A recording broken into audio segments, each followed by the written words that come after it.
আসসালামু আলাইকুম। বাংলাদেশি ব্লগার মম স্নেহা চ্যানেলে আপনাদের আরও একবার স্বাগত জানাই। কাছে এবং দূরে, দেশ এবং দেশের বাইরে যে যেখান থেকে আমার ভিডিওটি দেখছেন, আশা করি আল্লাহর রহমতে সবাই ভালো আছেন।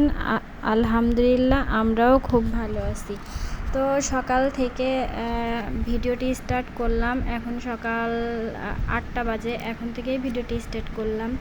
আর এরই মাঝে তো সকালে উঠে আমার অনেক কাজ করে ফেলি।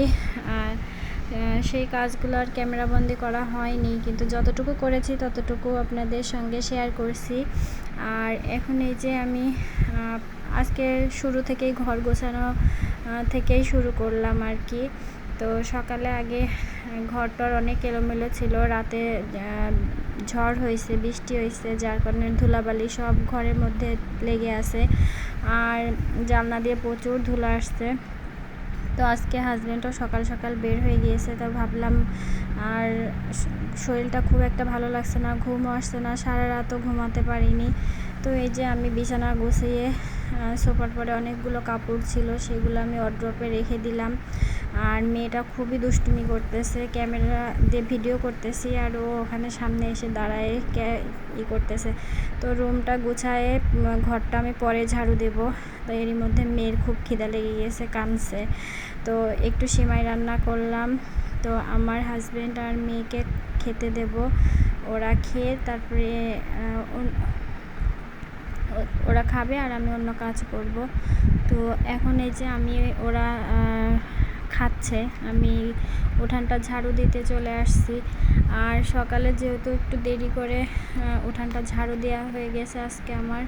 তো প্রতিদিন তো সকালে অনেক তাড়াতাড়ি উঠান ঝাড়ু দিই। তো আজকে একটু দেরি হয়ে গেছে, মানে সারা রাত তো ঘুম আসেনি আর শরীরটাও ভালো লাগছে না। ওই যে নিজের শরীরের উপরে যুদ্ধ করে কাজগুলো করেছি, ধানের কাজগুলো করেছি। এখন তো আর সিদ্ধ করা ধান টান নেই, এই জন্য এখন আলসেমিতে ধরেছে, এই জন্য ভালোই লাগছে না আর কি। তো যাই হোক, একটু দেরি হলেও কি সমস্যা, কাজগুলো তো আমাকে করতেই হবে। তো এই যে উঠানটা ঝাড়ু দিচ্ছি আর হাঁসগুলো এত পরিমাণে শব্দ করছে, ডাকাডাকি করছে। তো এদেরকে আমি বাইরে বের করে দিলাম। তো বের করে উঠানটা ঝাড়ু দেব। উঠানটা ঝাড়ু দিয়ে দেখি কি কাজ আছে। আর সকালে তো থালা বাসনও ধুয়ে ফেলেছি। আর যে ধানগুলো আমি সিদ্ধ করেছিলাম সেগুলো তো শুকায়নি, ওগুলো আবার রোদ্দুরে দিতে হবে। এত মেঘ করেছে যে কি বলবো, 2 দিন ধরে ঝড় বৃষ্টি, তো ধান আমি শুকাতেই পারিনি। লাস্টের যেই ধানগুলো আমি সিদ্ধ করেছি আর কি, সেগুলো আমি শুকাতেই পারছি না। তো যাই হোক, দেখি সকালে রোদ হয়েছে, তো দেখা যাক ছাদে যখন মেলবো কেমন রোদ হয়। আবার ভয়ও লাগছে যে একা একা তো ধানগুলা ভিজে গেলে কি করব না করব, এত কষ্ট করে সিদ্ধ করলাম, সব কিছুই করলাম। তো লাস্টে এসে যে এরকম বিপদে পড়তে হবে সেটাই বুঝতে পারছি না। তো এই যে এখানে যে আমার বেলচাটা ছিল, সেই বেলচাটা ভেঙে গিয়েছে। এখন আমি এই যে কোদালের সাহায্যে ময়লাগুলো উঠাই নিচ্ছি। উঠানটা প্রায় ঝাড়ু দেওয়া হয়ে গেছে। আর এদিকে যে ধান সিদ্ধ করেছিলাম, উঠান বাড়ি তো এমনিতেই নোংরা হয়ে আছে। তারপরে উঠানটা ঝাড়ু দিয়ে আসার পরে এই যে এখন যেখানে আমি রান্না করি, এখানে যে কি আমার হাজব্যান্ডের কি বাদ দেওয়া প্যান্ট ছিল, তো সেটা আমি কেটে এর উপরে বিছাই নিয়েছি। তো এখনও এখানে আরেকটাও বিছাতে হবে টেবিলের উপরে। তো দেখি আর প্যান আছে কি না। তো প্যান্টটা বিছায়ে যাই হোক, একটু পরিষ্কার লাগছে। আর এই কয়দিন তো একদম গোছাতে পারিনি, একদম এখানের অবস্থা খুবই খারাপ। আর এই যে আমার মেয়ের ঈদের 3 দিন আগে চুল ছিল, তো চুলটা কেটে ফেলেছিলাম। তো সেই চুল থাকা অবস্থায় কিছু স্মৃতি রেখে দিয়েছিলাম, সেটাই একটু আপনাদের সঙ্গে শেয়ার করলাম। তো আমার বুড়িটা পড়ালেখা ভালো লাগে না, সেই গজলটাই গাচ্ছে। তো আমার অনেক আপুরা আছেন যারা আমার শুরু থেকে আমার পাশে আছেন, আমাকে অনেক সাপোর্ট করেছেন, লাইক কমেন্ট শেয়ার করেছেন, তাদেরকে অসংখ্য ধন্যবাদ। আশা করি আমার পাশে থাকবেন। আর যেসব সকল আপুরা আমার পাশে এখনও আমাকে সাপোর্ট করেননি তারা প্লিজ আমাকে সাপোর্ট করবেন, লাইক কমেন্ট শেয়ার করবেন।